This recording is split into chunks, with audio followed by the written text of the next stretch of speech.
Recording in progress. C'est parti.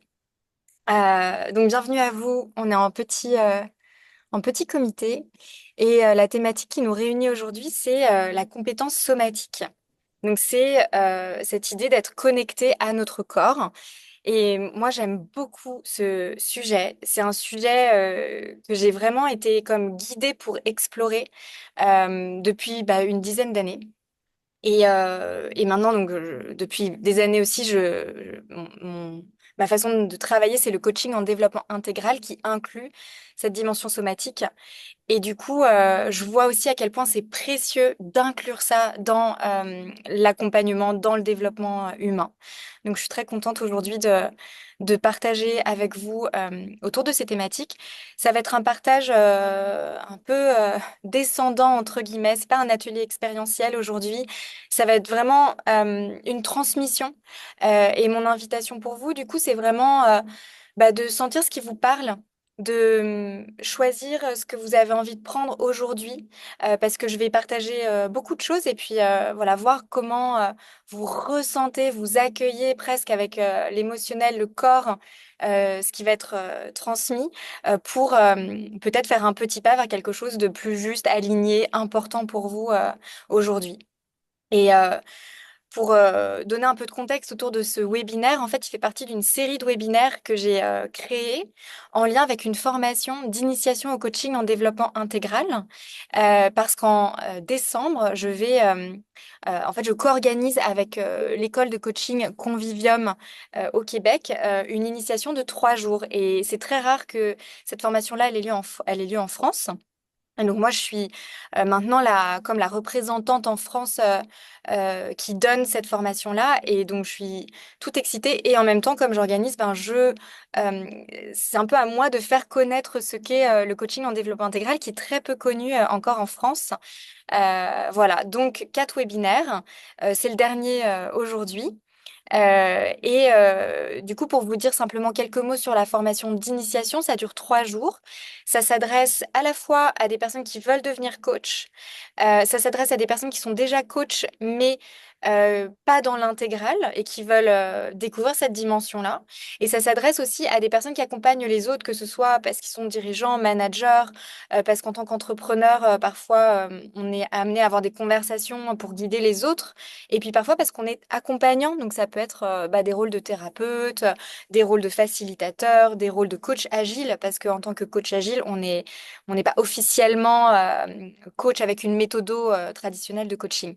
Voilà. Et dans ces 3 jours, il y a la transmission de l'approche. En fait, c'est quoi regarder un humain avec l'œil du développement intégral? C'est quoi les modèles qu'on utilise en coaching en développement intégral pour comprendre l'enjeu que vit la personne en face de nous et pour la soutenir. Et puis, il y a énormément de pratiques avec une partie dédiée à une conversation spontanée de coaching. J'ai 1 heure ou même 45 minutes avec une personne pour la soutenir, comment j'ai une posture et une méthode dans laquelle je vais pouvoir accompagner l'autre, mais juste pendant 1 heure. Et puis, on vous enseigne aussi comment ça fonctionne, un accompagnement plus large et les outils hyper spécifiques qu'on utilise parce que dans le développement intégral, il y a vraiment quelque chose de très précieux de l'ordre de réveiller le cœur de la personne. Il y a quelque chose presque autour de faire se souvenir de la personne à quel point elle a quelque chose à transmettre, qu'elle est parfaite telle qu'elle est, mais juste ça se cache tout ça sous des couches de protection très souvent. Voilà. Donc c'était l'intro sur cette dimension de l'approche qui inclut le somatique. L'invitation, donc je vous ai dit, écoutez, entendez avec tout votre être, pas juste avec la tête. Voilà, et oui, je vous invite à être dans une écoute profonde, c'est-à-dire de comment ce que je vais dire va pouvoir venir résonner avec des choses, mais au-delà peut-être que de ce que le cognitif a l'habitude de savoir. C'est-à-dire être moins dans ah bah ça je sais ou ah ça je sais pas, mais plus tiens, qu'est-ce que ça me fait d'entendre ça? Est-ce qu'il se passe quelque chose émotionnellement dans mon corps qui fait qu'il y a un indice là que oh, ça c'est juicy, il y a du potentiel en moi pour ça d'aller peut-être plus m'approcher de cette dimension-là. Voilà. Et là, ce que je vous propose de faire, c'est vous emmener tout de suite dans un temps en fait de méditation parce que j'aime beaucoup faire ça. Je fais tout le temps ça, en fait, au début des coachings, au début des formations, de juste amener un temps qu'on appellerait en coaching en développement intégral comme un acte de présence, d'être présent à soi pour être présent à l'autre, aux autres s'il y a d'autres autour. Et du coup, je vais vous proposer de prendre un temps pour faire ça, là maintenant. Et tout est invitation. Donc, bien sûr, vous n'êtes obligé à rien. Et voilà, je vous invite juste à prendre soin de vous par ce moment-là et puis descendre au contact de vous. Ça fait aussi complètement partie de cette thématique de notre compétence somatique. Vous allez observer que le rythme va changer. Donc, vous pouvez fermer vos yeux si vos yeux ne sont pas encore fermés. Et puis, vous prenez conscience de votre posture. Comment est-ce que vous êtes installé? Est-ce que vous pouvez déposer complètement vos pieds, votre bassin, là où vous êtes? Permettre à votre corps d'arriver. Je vous propose d'observer votre respiration. Il n'y a rien à changer, simplement observer avec curiosité comment circule, comment bouge cette respiration en vous.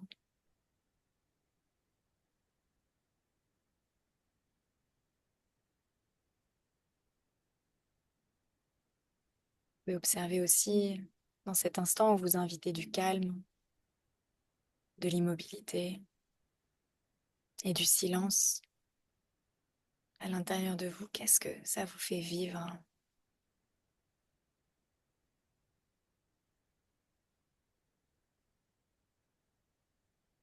Vous pouvez prendre contact avec votre rythme intérieur. C'est quoi le rythme qui pulse naturellement, spontanément, en cet instant?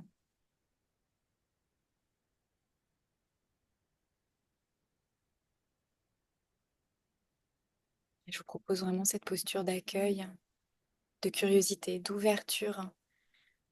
Tout est message, information, tout est cadeau pour comprendre un peu plus qui nous sommes. Ce qui a de l'importance et de la valeur. Où nous sommes sur notre chemin. Qu'est-ce qui est solide, ancré, sur quoi on peut se reposer.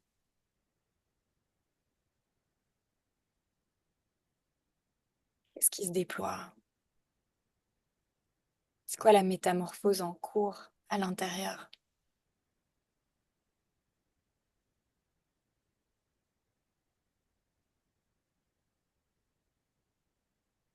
Pour ressentir réellement, pour être en présence de ces vérités profondes, on a besoin de s'arrêter. On a besoin de suspendre notre course.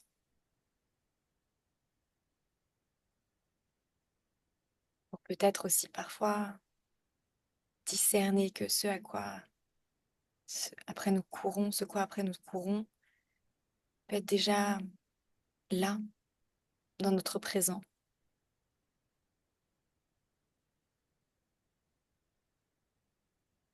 On demande simplement un changement de paradigme dans notre façon d'opérer. Et je pense maintenant à Christiane Singer, qui est une guide spirituelle que j'adore, qui m'a beaucoup guidée, qui continue à me guider et qui a écrit un livre qui s'appelle Où cours-tu? Ne vois-tu pas que le ciel est en toi?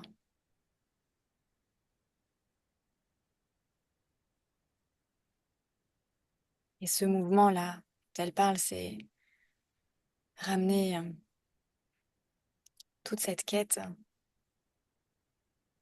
qu'on met au centre de notre existence, dans notre corps, à l'intérieur de nous, et à travers tout ce qu'on capte par notre chair vivante, par ce corps dans lequel nous vivons cette vie, qui est ce véhicule à travers lequel nous sommes qui nous sommes, faisons ce que nous faisons et nous nous alignons pas après pas, mot après mot, acte après acte. Ramener ça dans la matière de qui nous sommes.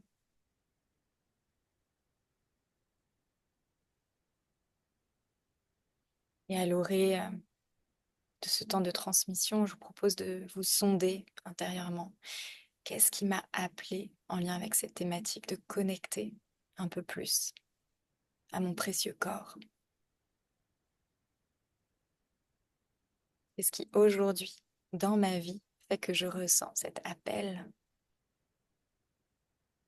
Pourquoi je suis au rendez-vous de moi sur cette dimension-là de mon être aujourd'hui?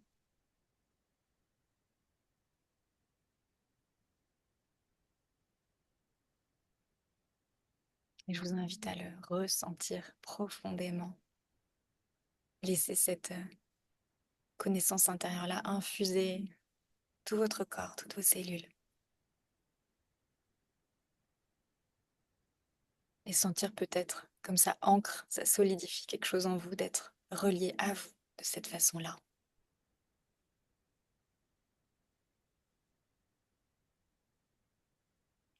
Tranquillement, je vous propose de ramener du mouvement en votre corps, de laisser votre corps faire ce qu'il a besoin de faire, comme si c'était un petit animal absolument instinctif. C'est pas la tête qui décide, c'est le corps qui sait, qui suit quelque chose d'intérieur, d'évident. Et puis quand ce sera le bon moment pour vous, vous pourrez venir rouvrir vos yeux, revenir à la pièce qui vous entoure et à ce moment précieux que nous ouvrons. Welcome. Et je vais commencer par me présenter en quelques mots. Euh, Moi, aujourd'hui, j'ai trois grandes activités.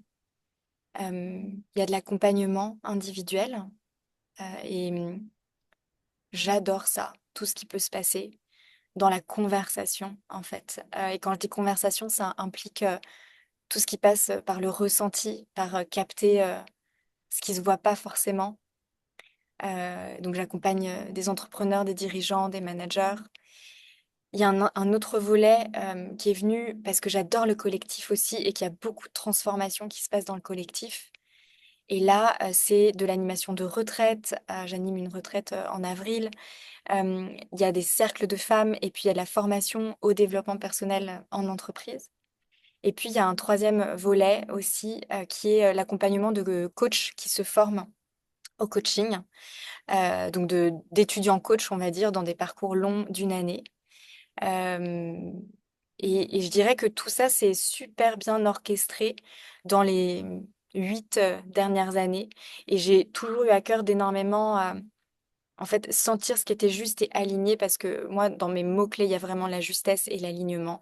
L'incarner, le vivre pour moi, être dans cette recherche-là, et puis soutenir ensuite les autres là-dedans. Voilà. Et pour aujourd'hui, c'est tout ce que j'ai envie de vous dire comme présentation. Parce qu'en fait, parfois, j'en ai juste marre de me présenter parce que je trouve que je répète les mêmes choses. Et voilà. Donc là, j'ai pas envie de dire plus que ça. Et je vais du coup partager ma présentation. Hop là, partager.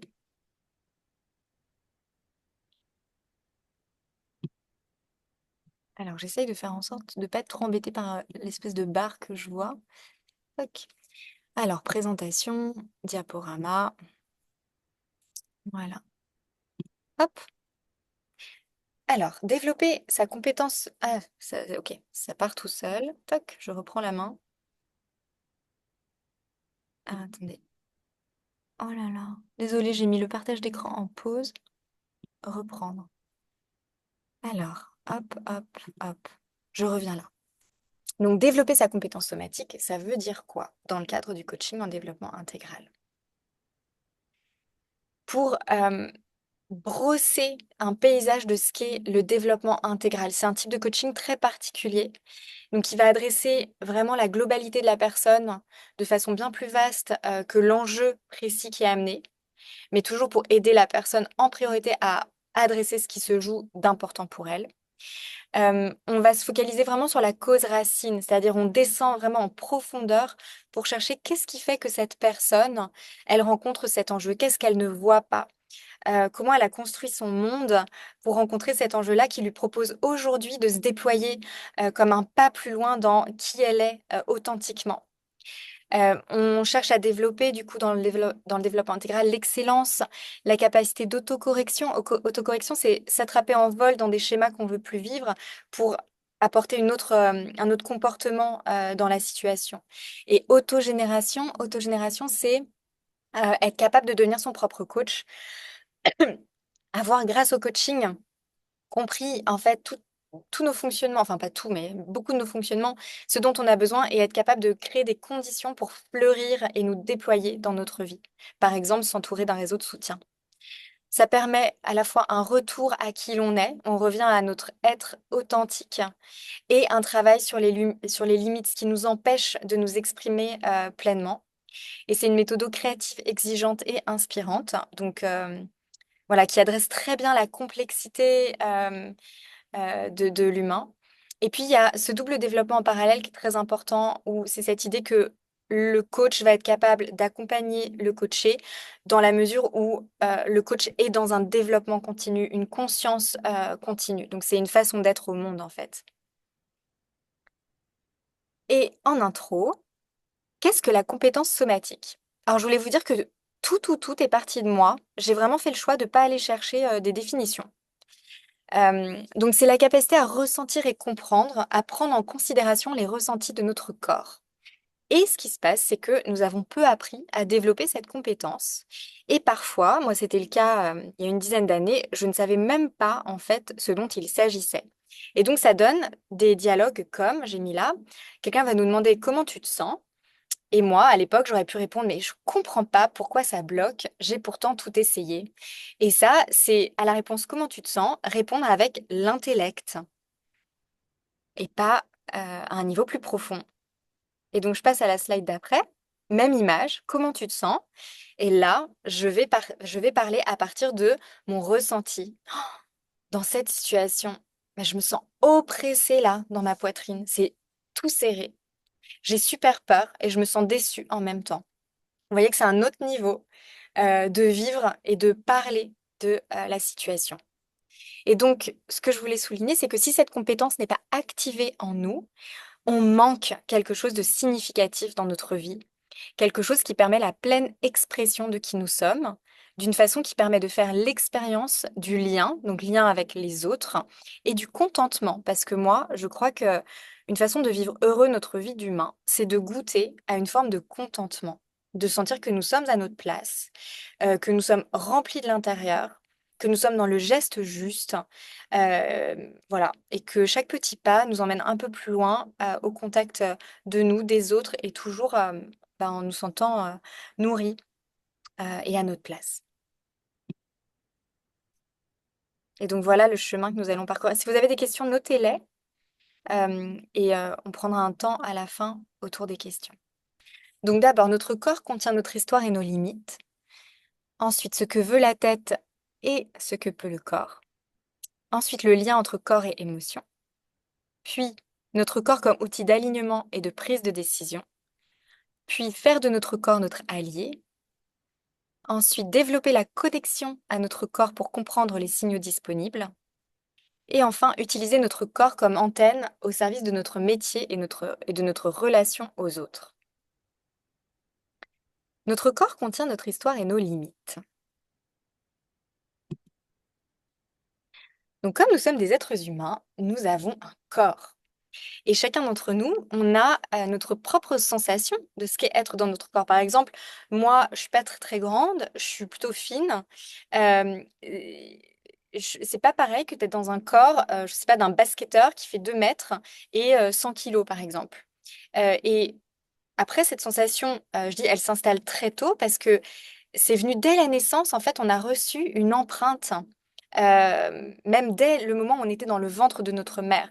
En fait, autour de c'est quoi être vivant, c'est quoi la sensation d'être un être humain vivant. Et donc, il y a quelque chose qui s'inscrit en nous, en fait, qui nous dépasse complètement et qu'on porte encore quand on est adulte. Et du coup, ce qui est précieux, c'est de porter de la conscience sur ça et d'être conscient voilà, de ça. Donc déjà, Quand nous sommes dans le ventre de notre mère, qu'est-ce qu'expérimentait notre mère? Parce que le fœtus, il baigne dans comment se sentait notre mère. Donc, est-ce que notre mère, elle était stressée, calme, joyeuse? Est-ce qu'il y avait de la peur, de la tristesse, de la colère, de l'excitation? C'était quoi son état et comment ça a infusé en nous? Et moi, par exemple, ma mère, quand elle était dans son 5e mois de grossesse, il s'est passé une série de catastrophes, ce qui a fait que même si elle voulait pas me transmettre ces émotions-là, bah, le bébé que j'étais a senti ça. Et ça a comme suscité un bain d'anxiété, en fait, pour le bébé que j'étais et qui a continué à infuser beaucoup mon existence. Ensuite, il y a notre venue au monde et les premiers jours. Comment s'est passée notre naissance? Qui nous a entourés? Comment est-ce que notre mère était soutenue? Ça a été quoi l'ambiance autour de notre naissance? C'était quoi les événements? Est-ce que les personnes autour de nous, elles avaient une compétence pour prendre soin de nous? Et puis, ça s'est poursuivi ça, avec les premières années de notre vie. Qu'est-ce qui se passe quand je pleure? Si je me mets en colère, c'est quoi les réponses que je reçois? Si je suis une petite fille super enthousiaste, méga joyeuse, comment ça réagit autour? Est-ce que on m'a expliqué quand il s'est passé des choses et j'ai senti des choses? Est-ce qu'on m'a dit la vérité aussi sur ce qui se jouait? Est-ce que j'ai reçu de l'écoute? Est-ce que j'ai reçu des punitions? Quelle était l'humeur habituelle de mon caretaker? C'est pas pareil d'avoir un parent qui est dépressif ou un parent qui est méga enthousiaste et à sa place dans sa vie. C'était quoi le ton éducatif de l'époque? Moi, je vois bien à quel point aujourd'hui, j'éduque différemment mes enfants de comment moi, j'étais éduquée à l'époque. Et donc, quand on grandit, il y a plus ou moins de sécurité qui nous enveloppe. Il y a plus ou moins de focus sur nos besoins et nos désirs. Et donc ça joue énormément dans l'être qu'on devient. Donc je pointe que là, on n'est pas dans des enjeux de l'ordre du coaching. C'est plus, si on travaille ça, des enjeux de l'ordre de la thérapie. En revanche, en tant que coach, on est là pour comprendre en fait comment se construit un être humain. Et en tant qu'humain, c'est important d'avoir de la conscience sur comment on s'est construit. Donc c'est pour ça que je nomme ça parce que ça a tellement, en fait, ce bain-là de nos premières années, il a tellement d'influence dans chaque jour, comment on se présente au monde. Donc nous sommes modelés par ces expériences qu'on a vécues. On a pu être modelé plus dans l'appartenance, la connexion, la confiance, mais aussi parfois dans l'insécurité, l'incompréhension, l'abandon. Et tout ça, c'est intégré donc dans notre corps. Et ça suscite une forme d'humeur, de climat intérieur. On peut devenir curieux, on peut incarner une personnalité plutôt colérique, plutôt anxieux, effacé. On peut avoir adopté comme cette habitude de faire le clown. Et il y a comme des fonctionnements inconscients qui se sont ancrés dans le corps. Et ce qui se passe généralement, c'est que dans la vie, on peut traverser des moments plus de crise et de remise en question où ce qui s'est infusé en nous à la naissance émerge comme là quelque chose qu'on a besoin de rencontrer pour aller un pas plus loin dans notre développement. Ça devient comme bloquant pour qu'on puisse comprendre, adresser ça. Voilà. Et du coup, ce qui s'est passé dans ces premières années-là, ça crée nos possibilités autant que nos limites. Et moi, je l'observe énormément dans le coaching, où bah, il y a en coaching une personne qui arrive avec un élan, un besoin, un enjeu. Et même si la personne veut, eh ben, elle n'y parvient pas. Elle n'y arrive pas. Et donc ça, pour moi, c'est-à-dire qu'il y a quelque chose qui est dans l'émotionnel, dans le corps. La volonté n'est pas suffisante. Voilà, c'est ce que je vous dis là. Et j'ai mis cette image de bateau amarré avec cette idée que c'est pas parce qu'on est sur notre bateau il est super, puis on veut partir du port, mais parfois il y a encore des cordes qui nous retiennent au port. Et tant qu'on ne travaille pas autour de ces cordes, à savoir les détacher, pourquoi elles sont là, ben on peut pas partir. Voilà, donc quelque chose peut bloquer en nous. Et donc, j'ai un exemple concret d'une cliente qui souhaitait entrer dans une nouvelle phase de vie pro pour vous montrer comment le somatique et l'émotionnel, parce que pour moi, les deux sont très liés, peuvent nous retenir. Donc, son intention, elle voulait se mettre à son compte, développer sa propre activité, servir des clients avec son talent singulier, en étant libre, c'est-à-dire œuvrer comme elle l'entendait et engager là où c'était juste pour elle. Et le frein qu'on a travaillé ensemble à un moment, c'était qu'elle avait une loyauté démesurée vis-à-vis des personnes avec qui elle œuvrait avant, professionnellement. Et donc, le travail qu'on a fait somatiquement en coaching, ça a été en fait très simple. Ça a été que moi, j'ai comme tenu un espace pour lui permettre de ressentir et d'accueillir toutes les émotions, tout ce qui se jouait dans son corps, mais tant qu'elle n'avait pas créé les conditions pour vivre ça, bah, c'était pas possible de passer à la suite. Et puis bien sûr, c'est tête, cœur, corps. Donc l'émotionnel, le somatique, on met ensuite des mots dessus. C'est quoi les messages là? C'est quoi la compréhension qui se fait? Et donc ce que je veux partager là, c'est qu'on ne peut pas en fait court-circuiter notre corps, nos ressentis et la façon dont nos émotions ont à nous révéler des messages. En tout cas, pour une partie des êtres humains, à un moment dans notre vie, on a besoin d'adresser ça. Alors maintenant, ce que veut la tête et ce que peut le corps. Je voudrais vous parler d'un grand conditionnement de notre société moderne occidentale. Et j'ai mis exprès des photos bien Instagrammables à gauche. Un peu de c'est quoi le Graal dans une vie d'humain et les représentations qu'on peut se faire d'une vie réussie sur le papier. Avoir un super diplôme d'une super université prestigieuse. Partir en voyage sous les tropiques, dans le sable blanc et l'eau turquoise. Se marier. Avoir un enfant. Avoir des amis, un super groupe d'amis. Avoir une maison à la campagne. Donc ça fait partie un peu de ce qu'on imagine, beaucoup de conditionnements dans la société moderne occidentale de ce qui nous rend heureux. Et donc, on a aussi intégré en tant qu'humains que nous sommes responsables de notre bonheur. Dans la philosophie Eastern, orientale, c'est pas ça. Voilà, je vais pas élaborer tout de suite, mais nous, dans la société moderne occidentale, on croit, on est persuadé que on est responsable de notre bonheur. Et donc, on vit cette injonction, j'ai envie de dire même, on vit dans cette injonction de chaque seconde de réussir notre vie. Et on peut croire du coup aussi que si on n'y réussit pas, c'est qu'on manque de volonté, de courage, de discipline et aussi, j'ai pas écrit, mais de capacité à. Et donc, on va cultiver ce jugement super sévère de ne pas être à la hauteur de ce qu'on aimerait obtenir. Et en nous comparant, bien sûr, beaucoup avec les autres. Donc, vous observerez que ce mécanisme est très intellectuel, très mental.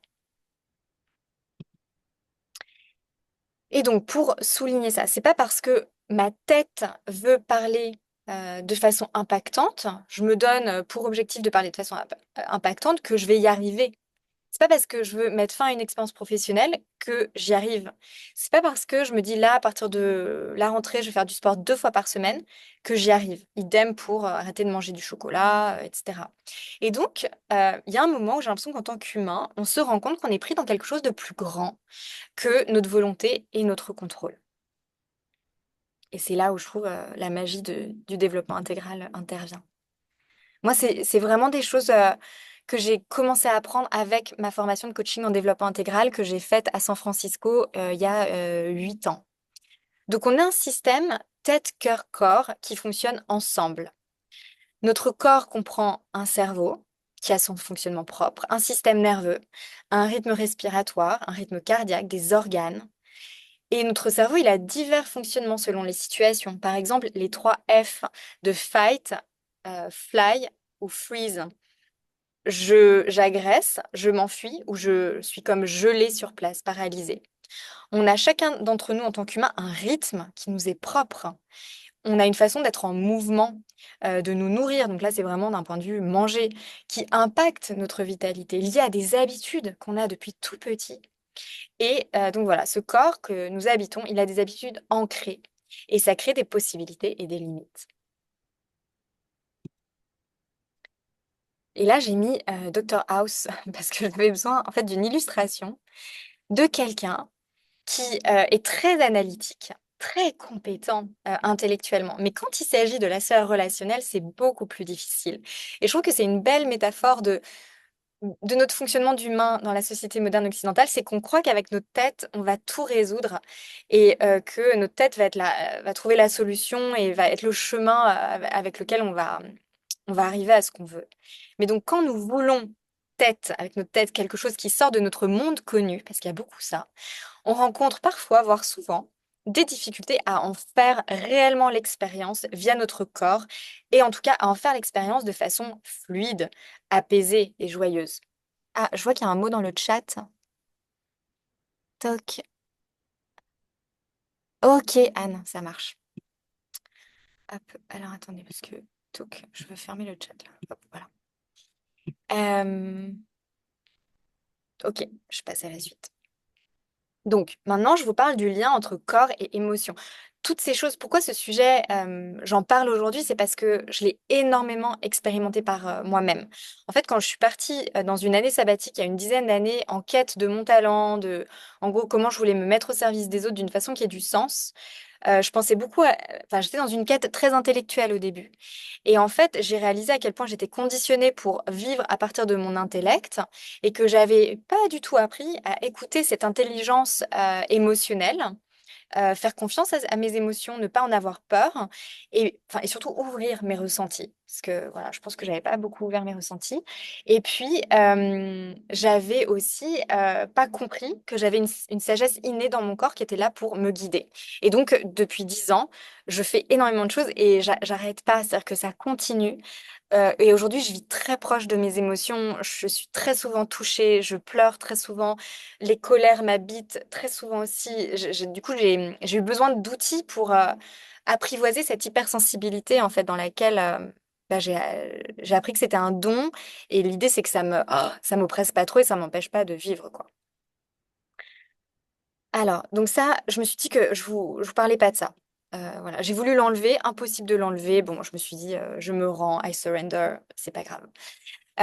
Donc, nos émotions, on les ressent à travers notre corps. Elles sont des messagères qui viennent nous renseigner sur nos besoins nourris ou non nourris.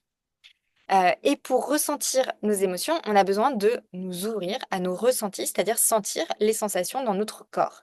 Et ça, c'est pas une compétence très répandue, tout simplement parce que ce qu'on a appris, c'est plutôt de dompter et dominer notre corps pour que, il nous amène là où on veut être, maîtriser notre corps, le mettre au service de notre volonté. Et il y a vraiment cette idée que notre corps enfin, avec nos émotions qui se manifestent dedans, les limites qu'il peut manifester, c'est plus venu comme un frein. Et du coup, parfois, on a appris aussi à ne pas ressentir parce que c'était inconfortable de ressentir. Donc là, il y a comme ouais, un énorme changement de paradigme à opérer. Et donc là, j'ai mis la photo de Barbie. J'ai vu le film, j'ai adoré. Je fais partie des personnes qui ont adoré ce film. Et Barbie, pour moi, c'est vraiment une quête initiatique de qui elle est réellement avec bah, la partie de vulnérabilité, en fait. Et j'ai adoré aussi l'image je sais plus comment elle s'appelle, cette Barbie, mais la Barbie qui est un peu stigmatisée, qui est devenue comme une femme sauvage, en fait, un peu égratignée par la vie, mais et qui, du coup, est comme à l'écart, mais c'est un peu la femme sage du village qu'on va consulter quand il y a un problème. Donc, on a coupé notre ressenti car c'était inacceptable, ingérable, inconfortable. Et ça depuis tout petit. Et puis à l'école, on a pratiqué ça. Et puis au travail, on a pratiqué ça parce que c'est quand même pas très montrable d'avoir une grosse colère ou de se mettre à pleurer. Ou même être hyper joyeux, en fait, ça peut questionner, mais pourquoi cette personne est tellement en joie? C'est pas normal d'être autant en joie. Et donc, on a plutôt appris qu'il fallait être performant, efficace, et on a plutôt intégré, mais de façon très inconsciente, en fait, en regardant les modèles autour de nous, bah, que nos émotions étaient plutôt des dangers. Voilà. Une question qu'on peut se poser aussi, c'est dans notre famille, est-ce que les émotions ont eu une place? Est-ce que on est à l'aise dans notre famille à vivre nos émotions, parler de nos émotions, être ensemble avec nos émotions? Donc, une conséquence de ça est que nombre d'entre nous, nous vivons selon une quête de réussite et du bonheur qui est fondée sur des critères complètement extérieurs, mais qui ne rendent pas heureux. Euh, et, et tout en ne sachant pas, en fait, vers où faire cette réelle quête, où aller chercher pour être réellement bien, mais en fonction de nous. Voilà, et pour moi, la réponse à ça, c'est vraiment aller chercher dans notre émotionnel, notre corps, notre connexion à nos émotions, notre connexion à notre corps.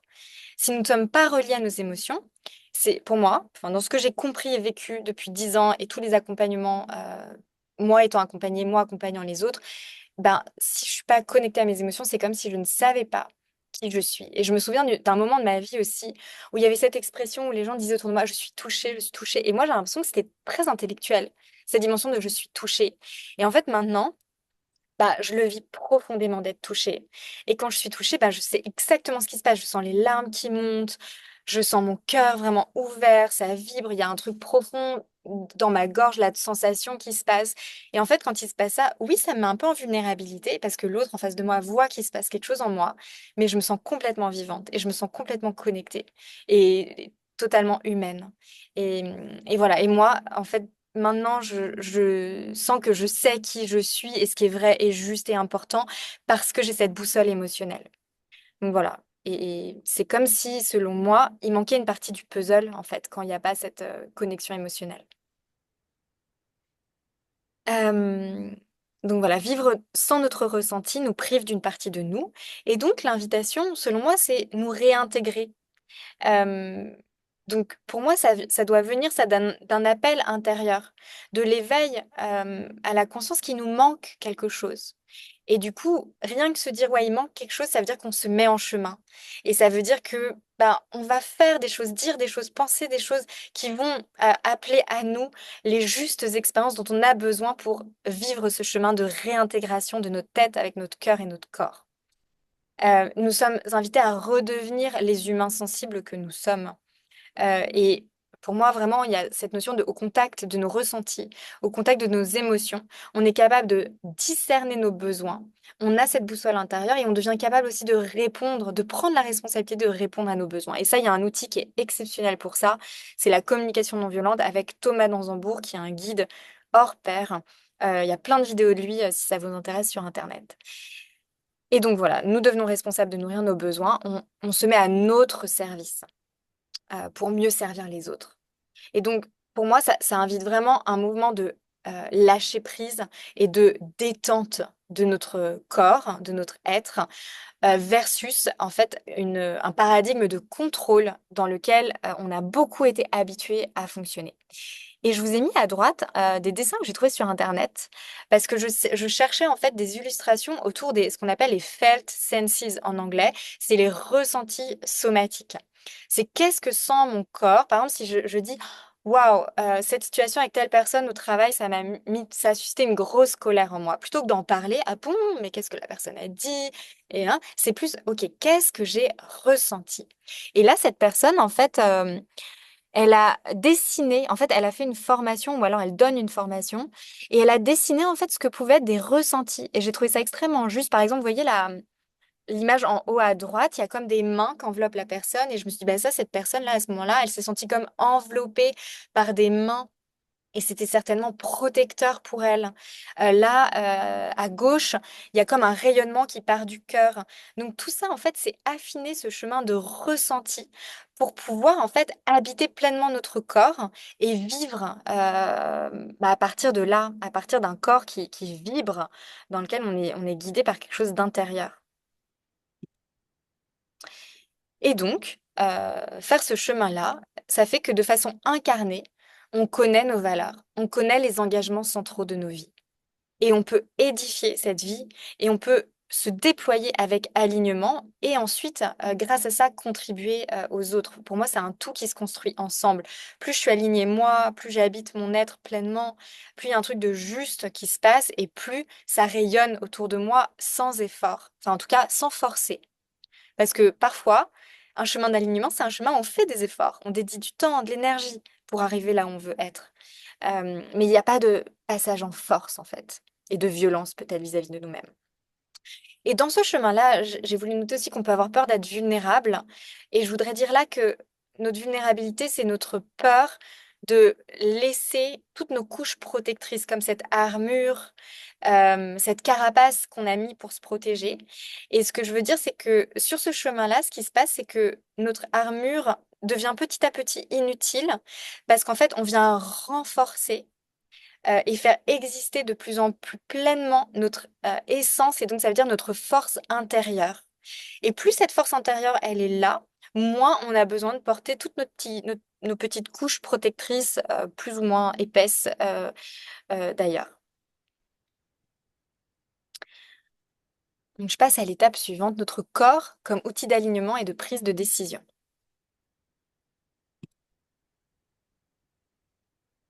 À droite, je commence par l'image. Je vous ai mis une image de médecine traditionnelle chinoise. Et vous voyez qu'il y a écrit Dan Tian. Et la flèche montre ce centre-là rouge. Parce qu'en fait, on parle beaucoup des intelligences tête, cœur, corps, mais moi, j'ai eu beaucoup ce questionnement de, OK, alors l'intelligence de la tête, je vois à peu près où c'est, hein, c'est plutôt mon cerveau. L'intelligence de mon cœur, pareil, je vois où c'est. Notamment le chakra du cœur en Ayurveda, en Inde. Mais alors, le centre du corps, au début, c'était assez mystérieux pour moi de me dire où il est ce centre du corps. Et par mes découvertes, par exemple, autour des arts martiaux, autour de la médecine traditionnelle chinoise et grâce au coaching en développement intégral, j'ai découvert que c'est notre centre de gravité en tant qu'humain qui se situe deux doigts en dessous du nombril et au milieu, en épaisseur de notre buste. Voilà, donc ça, c'était pour vous faire visualiser en fait où se situe ce centre du corps. Et du coup, dans beaucoup d'arts martiaux et aussi dans le yoga, dans le système des chakras, bah, il y a ce centre-là qui est très important. Euh, alors, nous avons besoin d'être connectés à notre corps pour piloter notre vie avec alignement, pour prendre les décisions qui nous installeront à notre juste place. Parce que pour moi, il y a vraiment cette idée de si à chaque instant je suis connectée à ce qui est vrai, important, juste, bah, à chaque moment je vais prendre la bonne petite décision et donc, chaque jour, je serai au bon rendez-vous de ma vie. Je rencontre parfois des clients qui se disent: Ah, mais est-ce que c'est le bon job là que je suis en train de prendre? Parce que est-ce que ça m'emmènera dans 2, 3 ans là où je voudrais être? Bah, moi, j'invite vraiment à revenir dans l'instant présent et c'est quoi la justesse du prochain petit pas? Parce que si on est dans la justesse du prochain petit pas et qu'on cultive ça, cette présence à soi, cette écoute de nos ressentis, eh ben, on sera toujours au bon endroit. Voilà, et ça nous permet aussi de nous positionner dans nos relations authentiquement parce que capter, enfin ouvrir mes ressentis pour capter ce qui se joue, ça me permet aussi d'ouvrir mes ressentis à ce qui se joue chez l'autre. Et donc, la proposition ici, c'est de passer d'un fonctionnement uniquement analytique et rationnel à un fonctionnement volontairement intégratif. Et intégratif, ça veut dire qu'il intègre 3 centres d'intelligence propres à l'humain, donc cette tête, ce cœur et ce corps. Et donc, je vous donne un exemple là, qui est, c'est quoi les questions que je me pose quand je choisis un job avec ma tête? Peut-être la façon de faire traditionnelle. Est-ce que je vais faire un gap par rapport à mon salaire actuel? Est-ce que la boîte est renommée? Est-ce que j'ai des perspectives de carrière? Est-ce que cette entreprise a une démarche RSE? Si la RSE, ça compte pour moi. Euh, et ce que j'inclus, du coup, si je mets du ressenti, c'est comment je me suis sentie quand on m'a parlé du contenu du job dans mon corps, c'était comment? Est-ce qu'il y avait de l'expansion? Je sentais de l'énergie, je me sentais capable et en même temps il y avait un peu de défi, donc waouh, ça me donnait une envie de me mettre en mouvement. Quel était mon ressenti quand j'ai rencontré les équipes que je vais manager? Est-ce que je me suis dit, waouh, ça va être dur, je me sens plutôt en anxiété face à ces personnes parce qu'elles ont l'air, je sais pas, stressées ou pas très ouvertes. Ou est-ce que je me suis dit, waouh, il y a un truc là chaud, il y a un élan à l'intérieur de moi d'aller vers ces personnes-là. Et puis, ça me fait quoi d'imaginer que je vais me lever chaque matin pour contribuer à cette mission? Donc, vous voyez que c'est inclure vraiment du ressenti. Et dans mes accompagnements et dans les conversations que je peux avoir, parfois, ce que partagent des personnes, c'est j'avais des signaux, mais j'y suis allée quand même parce que bah, ma tête voulait cette expérience-là. Et ben, j'ai bien compris que mes signaux, à la base, ils étaient justes. Voilà. Et généralement, quand il se passe ça, c'est simplement que, en tant qu'humain, on a besoin de faire l'expérience pour nous connaître, nous comprendre. Et puis parfois, on fait l'expérience 1 fois, 2 fois, 3 fois, puis la quatrième fois on sait que on va se comporter différemment. Mais c'est la différence en tant qu'humain entre savoir et connaître. Savoir, c'est comprendre intellectuellement. Connaître, c'est avoir vécu l'expérience pour intégrer ça comme à notre sagesse de vie d'humain. Et du coup, nous développer dans nos futurs comportements. Et donc, il s'agit, quand nous faisons nos choix, de nous demander aussi comment on se sent et d'oser suivre cette boussole personnelle. Parce que cette boussole personnelle, elle peut être vraiment en désaccord avec ce que pensent les autres autour de nous, avec ce que font les autres, avec les façons habituelles d'opérer dans la société, avec ce qui est valorisé socialement. Et avec aussi ce que voudraient nos parents pour nous, pour que on soit en sécurité comme ils voudraient qu'on soit, etc. Et il s'agit donc d'apprendre. d'une part à écouter ce ressenti et à faire confiance à notre ressenti.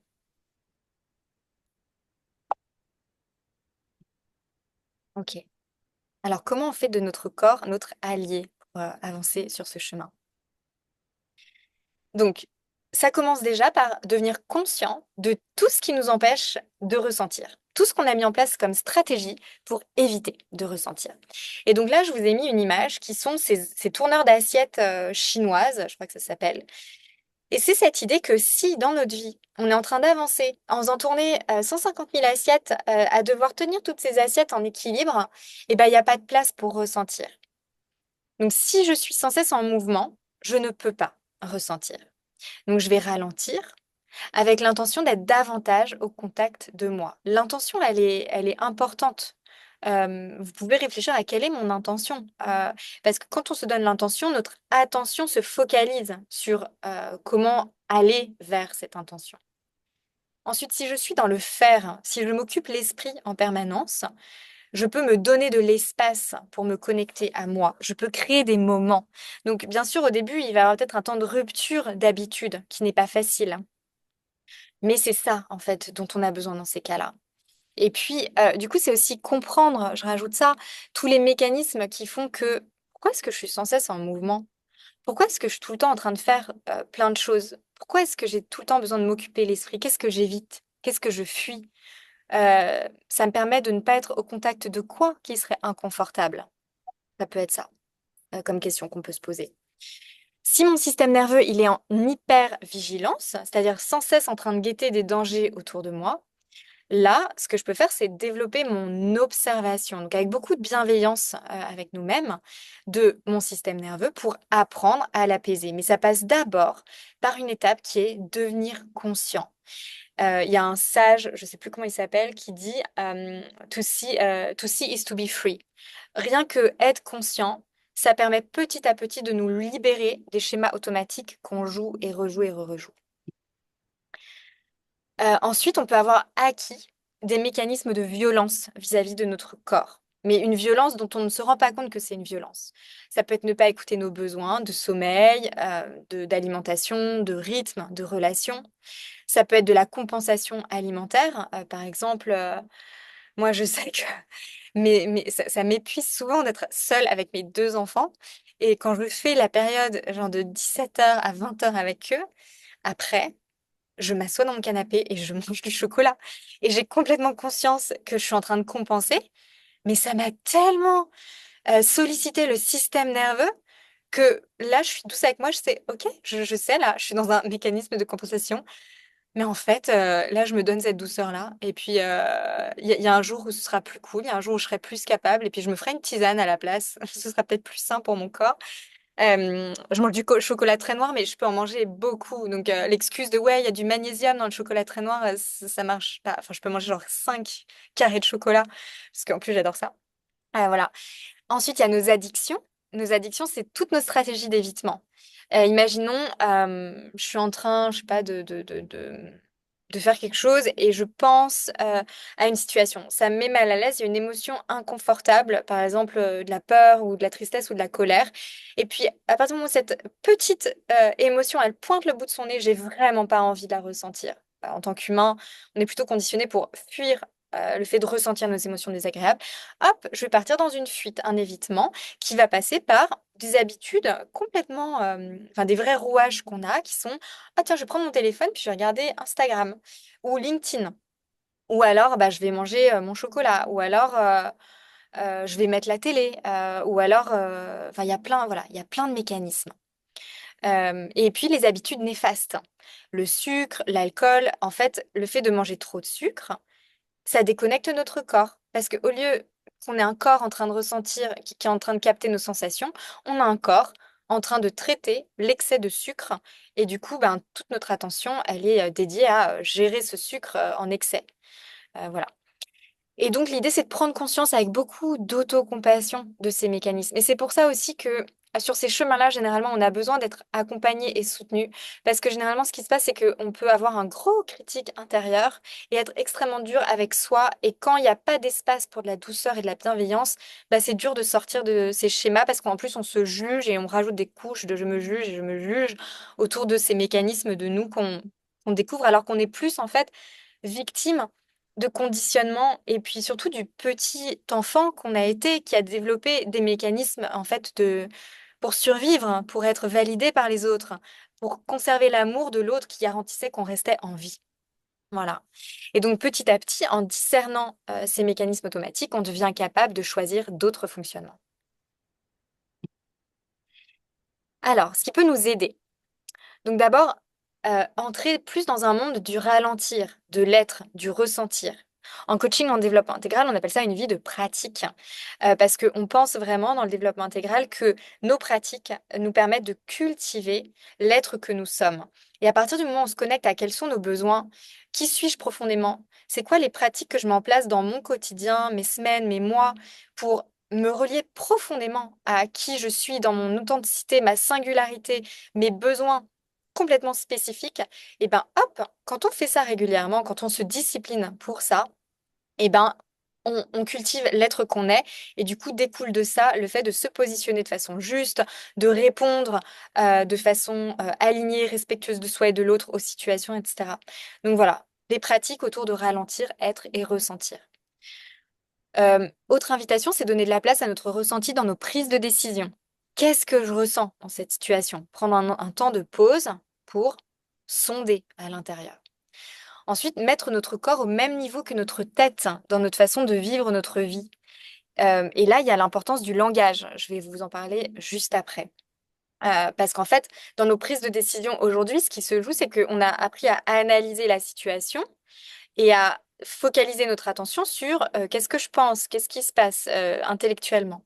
Donc là, l'idée, ça va être développer un langage qui permet d'inclure la prise en considération de nos émotions et de nos ressentis. Ensuite, s'entourer de guides et de pairs somatiquement compétents, tout simplement parce qu'on a besoin d'avoir des exemples et des modèles autour de nous qui savent faire ça, parce qu'ils ont acquis, ils ont développé cette compétence et ils sont un peu plus avancés que nous sur ce chemin-là. Et puis, il y a tout un volet d'accompagnement, de faire un travail sur soi. Et donc, là, je vous parle du langage. En fait, c'est cette idée, c'est quelque chose de très important dans le coaching en développement intégral que notre monde et notre vie est construite à partir de notre pensée et que on pense notre réalité à partir de notre langage. Et si on n'a pas de langage pour parler de comment nous nous sentons, eh ben ça n'existe pas, c'est pas accessible. Et du coup là, je vous ai mis un extrait d'une liste de vocabulaire somatique que j'ai récupéré donc de Karen Robbins, que j'ai traduite en français, puis j'ai un peu fait évoluer cette liste. Euh, pour, donc, quand je travaille avec certains clients autour de développer cette compétence somatique, bah voilà, il y a une liste de vocabulaire. Qu'est-ce que je ressens là? Et ben voilà, plein de vocabulaire. Et au début, l'exercice, c'est d'aller lire tous ces mots et de se dire, tiens, est-ce que c'est brûlant? Est-ce que c'est effervescent? Est-ce que c'est bourdonnant? Est-ce que je me sens rafraîchie? Est-ce que ça palpite? Est-ce que c'est moite? Etc. Et du coup, développer cette palette nouvelle de vocabulaire qui nous rend compétents. Euh, donc voilà, l'invitation, c'est de réapprendre une relation douce et respectueuse avec notre corps, dans cette idée que nous habitons notre corps pour toute notre vie et que notre corps, c'est le véhicule à travers lequel nous réaliserons notre précieux potentiel. Et on est invité à faire de notre corps notre meilleur ami. Et je rajoute cette formule qui me tient tellement à cœur, qui est little step by little step and with kindness.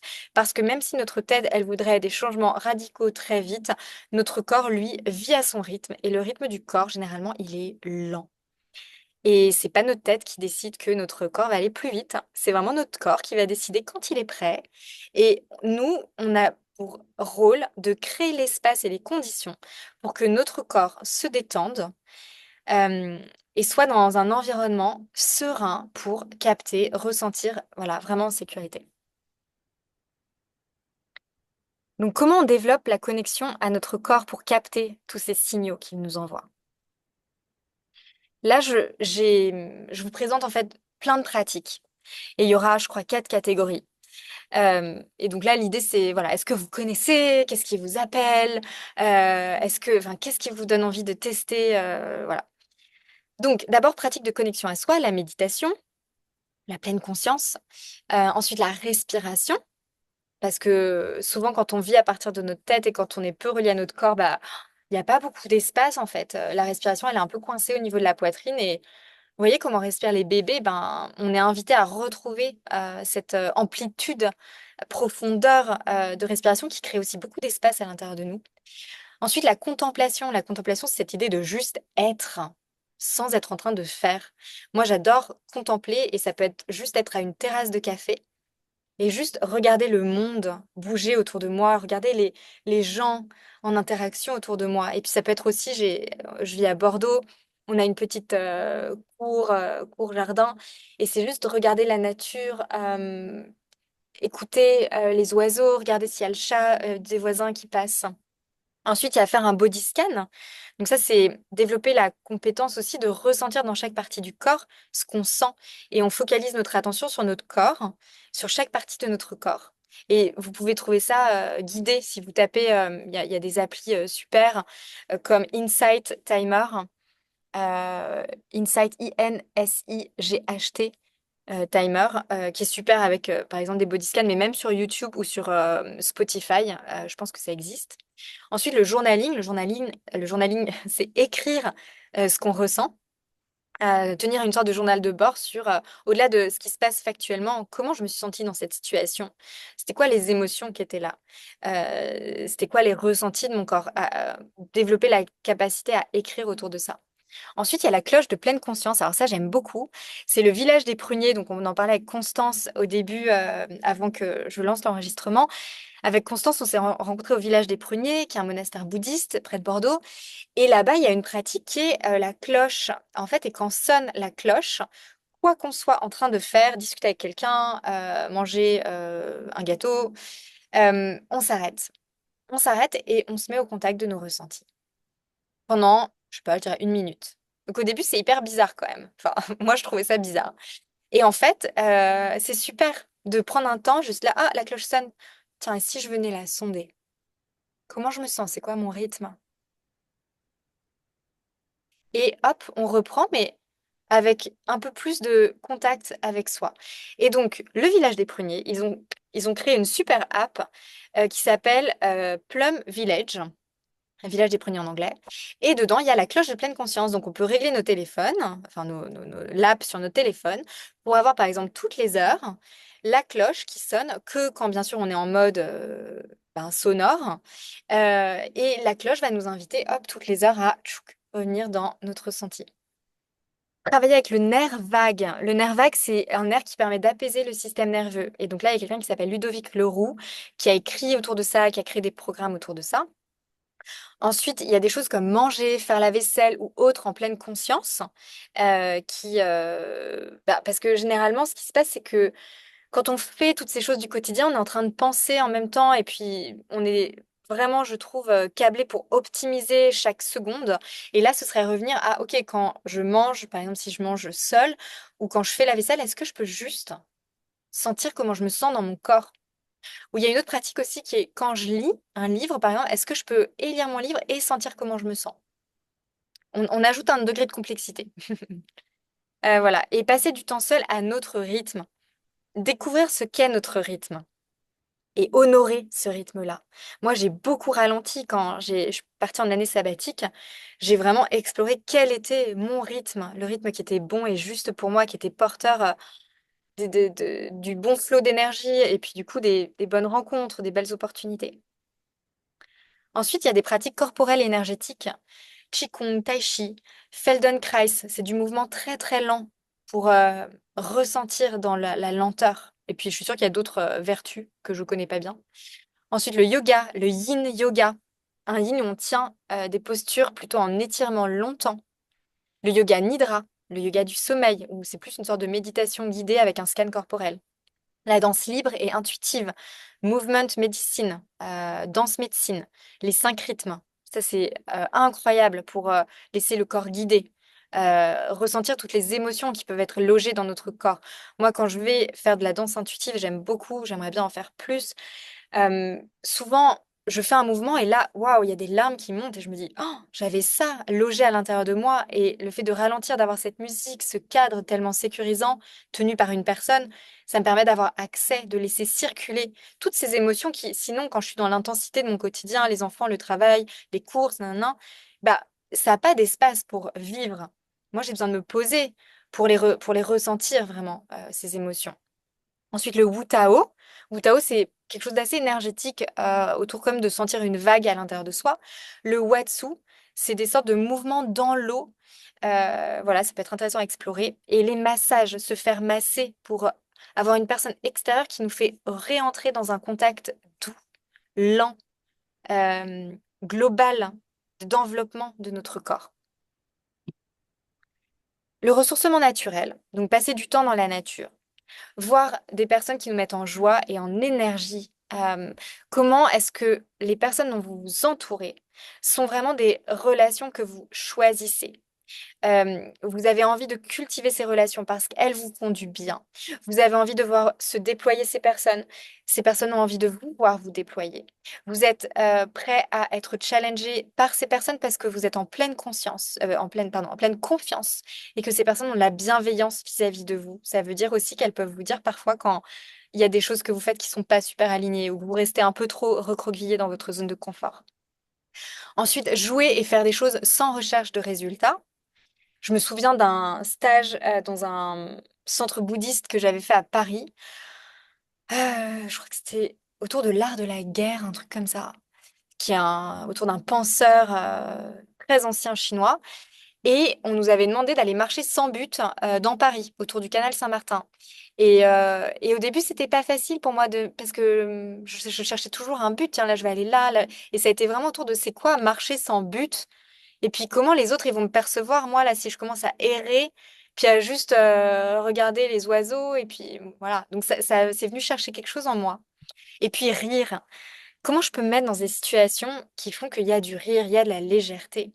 Moi, je suis beaucoup dans une logique de sérieux, d'être responsable, etc. Et j'apprends beaucoup à retrouver du rire. Et mon mari, il m'aide beaucoup à ça parce que lui, il aime bien être dans des moments où il lâche beaucoup prise et il invite beaucoup le rire, notamment en regardant des vidéos de gens qui font des vidéos.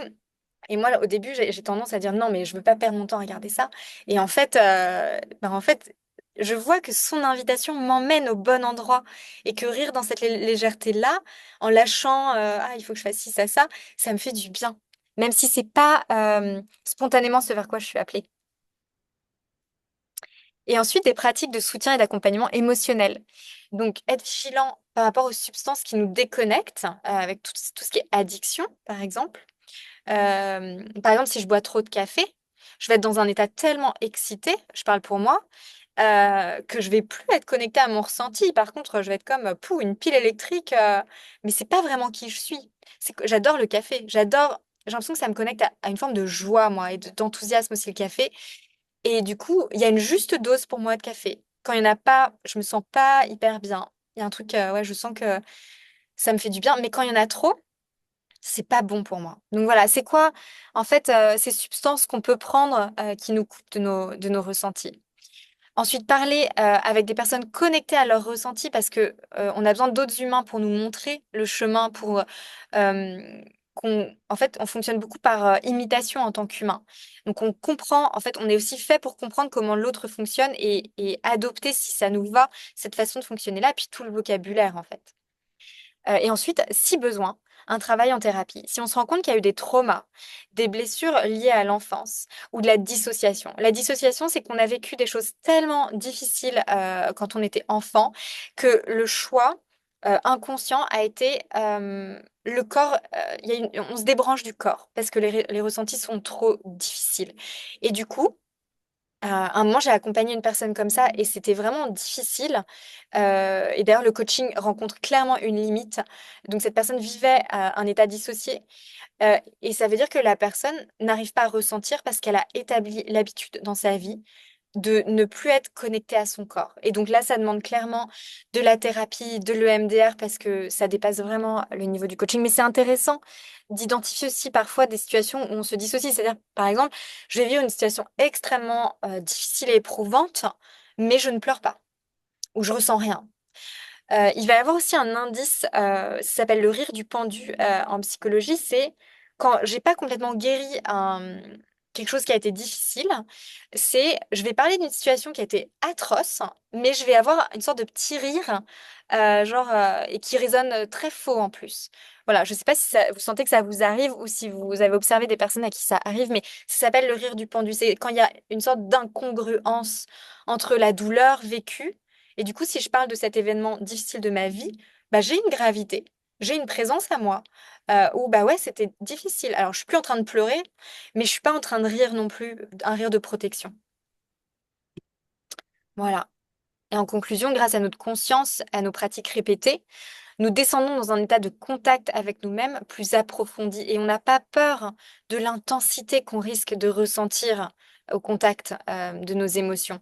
Parce que ce que j'ai appris aussi avec une autre formation que j'ai faite aux États-Unis qui s'appelle le déploiement intégral, on va travailler avec les parts de soi, on laisse le corps en fait faire le travail de trouver la solution, on travaille avec des dimensions plus inconscientes, dans des états de conscience modifiés. Souvent, on a plus peur de l'émotion avant de la vivre. Oh, non, mais si je laisse l'émotion la grandir en moi, je vais être complètement submergée, je vais devenir fou. Et ben, on a plus peur de ça et c'est plus impressionnant que quand on la vit réellement. En fait, on est l'espace qui peut accueillir. Bon, l'idée, c'est de quand même doser et vérifier que ça va pas être trop énorme, mais généralement, on est l'espace qui accueille, qui se laisse traverser, et puis ça traverse, ça s'en va. Ça a circulé et ça nous laisse différents, informés de quelque chose, grandis, nourris, comme réintégrés un peu plus dans notre connexion tête-cœur-corps. Donc voilà. Et donc alors, on reçoit des signaux dans notre corps face aux situations, aux personnes, aux opportunités. Et nos oui et nos non deviennent des évidences. Notre corps sait et notre corps nous retranscrit ce qui est aligné ou pas. Et on est guidé vers ce qui est juste. Voilà. Donc maintenant, dernière partie.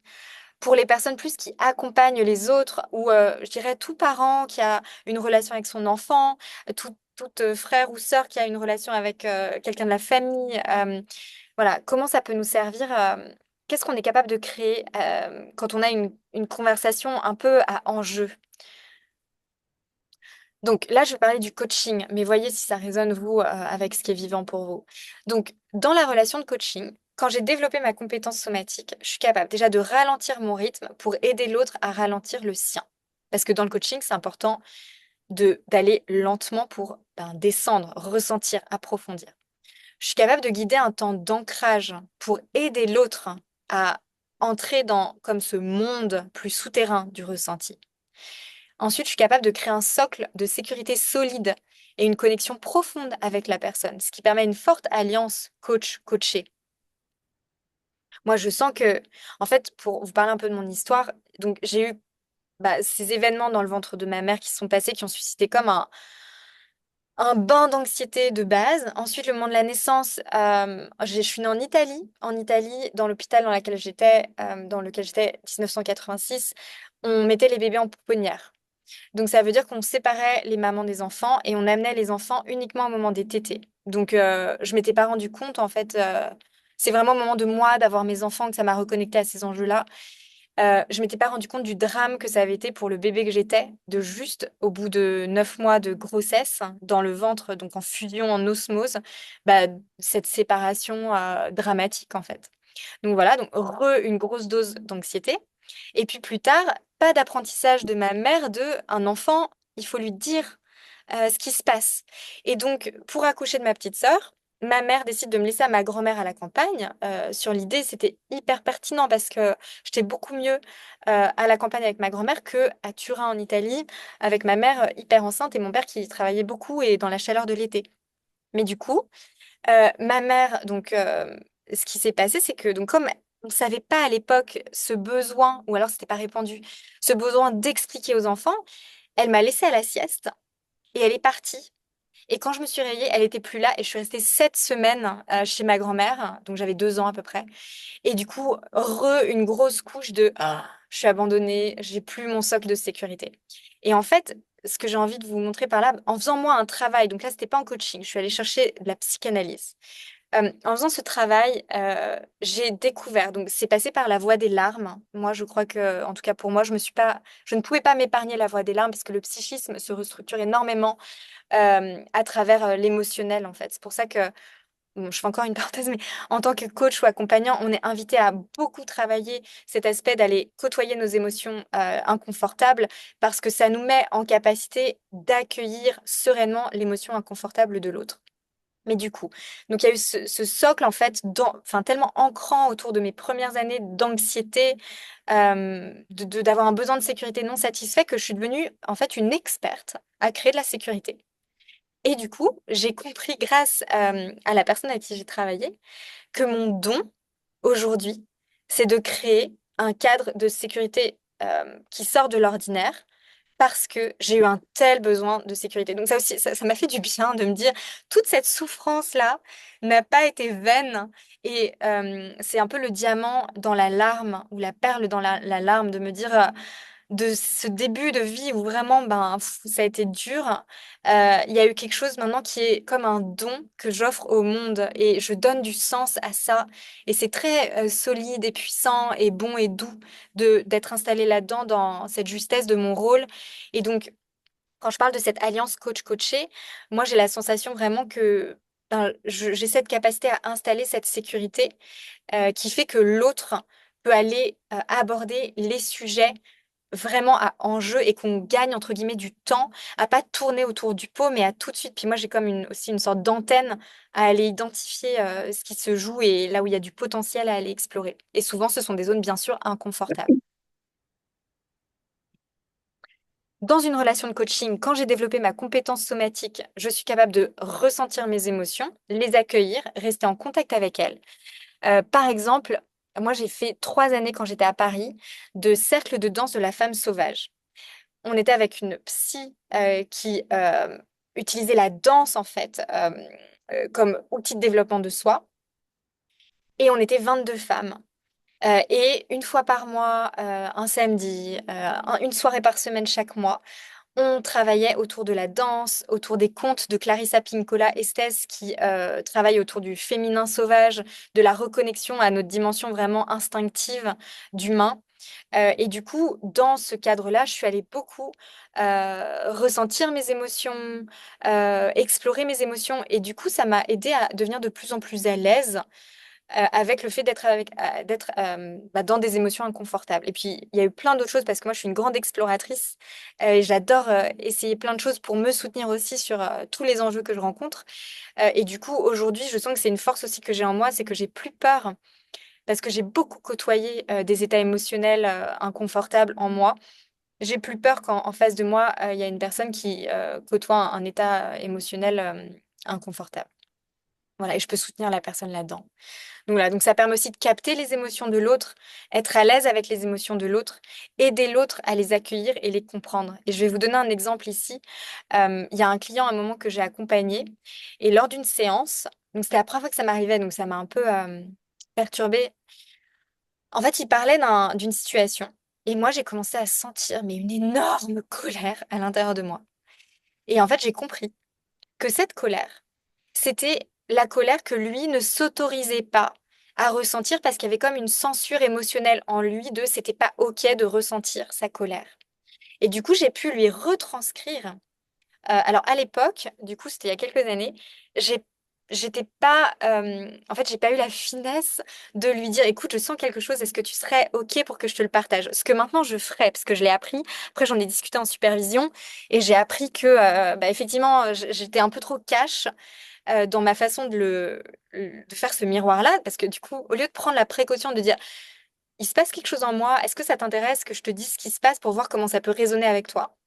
Bah, j'ai pas fait ça. Donc je dis, hum, hum, voilà son prénom. Je pense que tu ressens beaucoup de colère. Je ressens de la colère là. Je pense que c'est la colère que tu ne t'autorises pas à ressentir. Et là, c'est pas du tout passé. C'est-à-dire qu'il a été en rejet total parce que je pense qu'il n'était pas du tout prêt. Comme il y a cette censure émotionnelle où inconsciemment, bah, la colère devait être une émotion qu'il n'avait pas le droit de ressentir, bah, quand moi je lui ai dit ça, c'était vraiment pas OK pour lui, en fait, d'entendre ça. Et du coup, bah, ça a été un peu compliqué. J'ai dû vraiment ramer pour récupérer la relation de confiance, l'alliance, la sécurité. Et maintenant, j'ai compris que ben voilà, c'est classique maintenant pour moi de capter l'émotion que sent l'autre quand l'autre ne s'autorise pas à la sentir.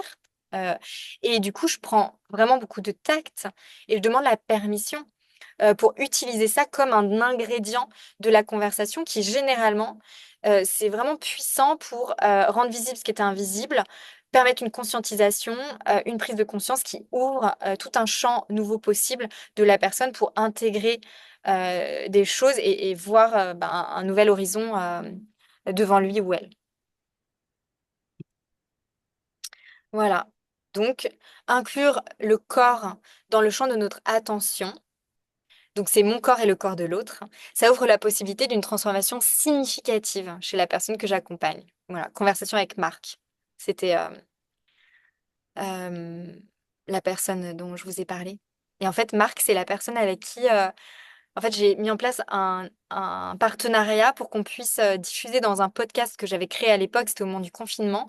Et on a enregistré plusieurs de nos conversations de coaching. Donc, je l'accompagnais euh, et lui, il m'avait donné l'autorisation bah, que je diffuse euh, ces conversations. Donc, si vous voulez voir à quoi ça ressemble, donc, pour le coup, j'avais pas diffusé la conversation dont je vous ai parlé où il y avait eu ça parce que c'était trop, voilà, je voulais pas, bien sûr, c'était trop difficile comme moment. Mais il y a des conversations sur mon podcast qui s'appelle Voyage au pays du coaching, qui est en dormance totale depuis que j'ai eu des enfants parce que j'arrive plus à créer le temps et l'énergie de nourrir ce podcast-là. Mais voilà. Et donc, pour accompagner nos clients dans leur transformation avec pertinence, justesse, délicatesse et impact, on est invité à utiliser cet outil intérieur qui est notre connexion à notre corps. Alors, quelle heure est-il? Ok, j'ai dépassé l'heure parce que c'était 13h40, 13h45. Alors, peut-être plutôt, j'ai envie de vous donner la parole. Je vais arrêter le partage. Je vous enverrai la présentation. Et du coup, pour ceux qui ont envie, voilà, micro ouvert sur qu'est-ce que ça vous évoque, qu'est-ce que vous allez retenir, qu'est-ce qui vous marque, voilà, mots que vous avez envie de poser autour de ça.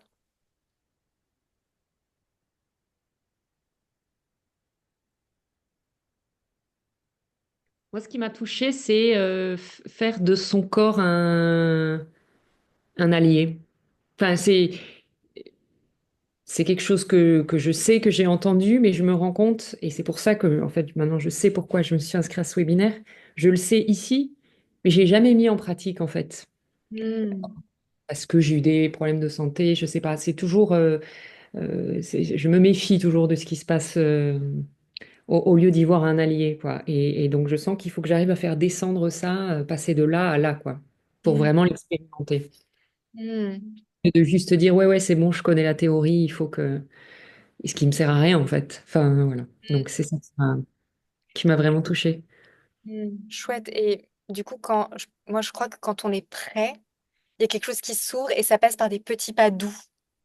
Bah, dont s'inscrire à ce webinaire, que je te jure, jusqu'au dernier moment, j'ai failli Ah, mille excuses pour ah ne oui, pas. hyper nice. Ok, merci. Et, et j'ai tenu bon, et je pense que ça fait partie des premiers petits pas. Donc, merci à toi. Génial, merci Constance.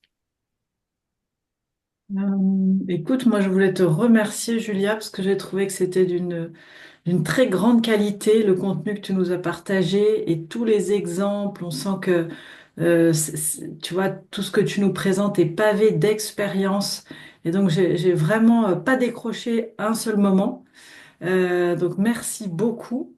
Je pense que c'est rare. En plus tu nous en as fait cadeau donc vraiment merci.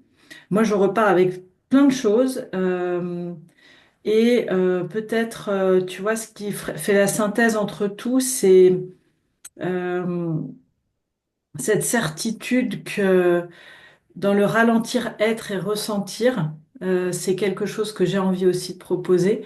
Mm. à des collectifs et sous forme de cercles également. Et voilà, pour créer en fait des espaces pour ceux qui n'en ont pas, pour ralentir, être et ressentir, tu vois. Voilà, ça c'est très, très fort. Donc merci beaucoup et euh, voilà, j'ai même envie enfin voilà, je proposais de rester en contact sur ces histoires de cercle, puisque tu as parlé de cercle de femmes et que ça m'intéresse peut-être d'aller plus loin sur ce sujet-là avec toi. Mm. Super. Est-ce que vous avez un intérêt pour la formation d'initiation de 3 jours ou c'est pas quelque chose? Si vous avez des questions, je peux répondre. Vous pouvez ne pas être du tout intéressé parce que c'est hyper spécifique de se dire je vais me former aux bases du coaching en développement intégral. Voilà, si ça vous intéresse, on peut en parler. Sinon, on s'arrêtera là. Ouais. Ouais, non, juste, moi, je suis ni coach, ni dans l'accompagnement. Enfin, j'ai envie de dire pas encore. Ouais. Mais c'est un truc qui me trotte dans la tête, mais pas tout de suite. Et est-ce que, tu vois, par exemple, tu disais, on va vous faire accompagner quelqu'un, et tout de suite, je me suis dit, oh là là, mais je vais pas être à ma place dans un endroit comme ça en ayant zéro expérience d'accompagnement, tu vois. Est-ce que c'est aussi pour quelqu'un qui veut juste être curieux et découvrir Alors oui, je dirais que la condition numéro un, c'est comment tu sens l'appel à l'intérieur de toi. Et après, c'est vraiment, on est dans un bain d'exploration où vous jouez, comme vous expérimentez cette posture avec une méthode en plus. Et puis les enjeux amenés, on travaille autour des choses simples et vous tournez dans vos rôles. Donc il y a comme l'idée d'être dans un laboratoire en fait, expérimental, où par exemple les enjeux qu'on va travailler, c'est ben j'aimerais consommer moins de café. Et du coup, toi, tu vas te retrouver à écouter une personne qui te partage ses enjeux autour de je voudrais consommer moins de café. Et tu vas avoir une méthodo avec bah, quelles questions je peux poser, dans quelle posture je peux écouter la personne, qu'est-ce que je regarde, qu'est-ce que j'écoute chez l'autre, qui m'informe de là où elle met pas son attention, ce qu'elle a, les compétences qu'elle n'a pas encore développées et qu'est-ce que je pourrais lui montrer. Donc, c'est plus une sorte d'appétence, d'instinct que tu sens de waouh! En fait, ça me donne envie d'être dans ce type de conversation-là, ce degré de soutien à l'autre hein, dans une conversation où il y a de la confiance, il y a de l'authenticité, il y a de la profondeur. Ok. Voilà. Ok. Ben, je suis curieuse de si tu par mail de renvoyer les infos sur les dates, le lieu, tout. Comme ça, Ok. je Et puis du coup, moi, ce que je fais de toute façon, c'est que chaque personne qui est intéressée, on fait une visio pour que je vous connaisse, parce qu'en fait, c'est important pour moi que le groupe, ce soit vraiment un beau groupe où il y a voilà, une authenticité, un socle en fait commun. Et du coup, je rencontre chaque personne. Donc voilà, donc si tu confirmes ton intérêt, on pourra organiser ce moment de conversation. Mm. Et c'est un des avantages, tu vois, que le coaching, je réponds à Constance, hein, pardon, Julia, je Vas-y, me vas-y. donne la permission. C'est un des avantages que le coaching soit si largement utilisé. Il y a plein d'inconvénients à ça, en fait, hein. L'avantage, c'est que pour moi, il n'est pas réservé qu'à des coachs. C'est-à-dire que, comme dit Julia, euh, l'expérience de vie, l'envie, peut Mm. suffire à te faire pleinement bénéficier d'une initiation au coaching. On a tous démarré sans être coach, hein, et donc, donc il faut un début à tout. Et si tu en as le goût, il y a tellement de choses à y puiser pour soi-même avant même d'en faire un métier que ouais, c'est Oui, oui, magnifique. oui. Merci beaucoup, Marine, parce que c'est ouais, c'est très vrai. Puis il y a le métier de coach, et il y a la posture de coach. Et je trouve que Mm, cette posture, c'est une posture vraiment de je ne sais pas pour l'autre. Je mm, sais que l'autre détient en lui ses ressources et ses réponses. Et comment je m'empêche, moi, d'entrer dans mon schéma où je fonce pour donner sa solution à l'autre. Et ça, c'est applicable dans plein de contextes de la vie. mm, mm. Voilà. Bon, merci beaucoup. Merci à toi. Merci beaucoup. Avec joie, belle fin d'après-midi, beau week-end. Et puis, à plus tard. Voilà. Merci beaucoup, Julien. Merci, Julia, Cyril. j'aurais une Merci, petite question. Julia, Ouais, merci Julia. beaucoup. j'ai une petite question. Est-ce que en fait, c'est pas que sur la formation d'initiation, mais Oui, c'est sur tout le parcours en fait de Convivium. oui, bien sûr. Genre, ok. En fait, quand on fait l'initiation, Mhm. je sais que c'est un prérequis pour la formation qui est à Convivium. Ok. Oui, tout à fait. Est-ce que à l'issue de la formation d'initiation, il y a un test à faire ou quelque chose comme ça? Non. Il n'y a pas de test. Ok, d'accord. Et du coup, quelles sont en fait les modalités d'inscription pour une admission éventuelle à Convivium à Montréal, du Oui. coup? Alors, je vais peut-être arrêter l'enregistrement juste, Linda, parce que Ah, c'est très spécifique. je pensais que tu l'avais arrêté. Ouais, donc au revoir aux personnes qui regardent le replay.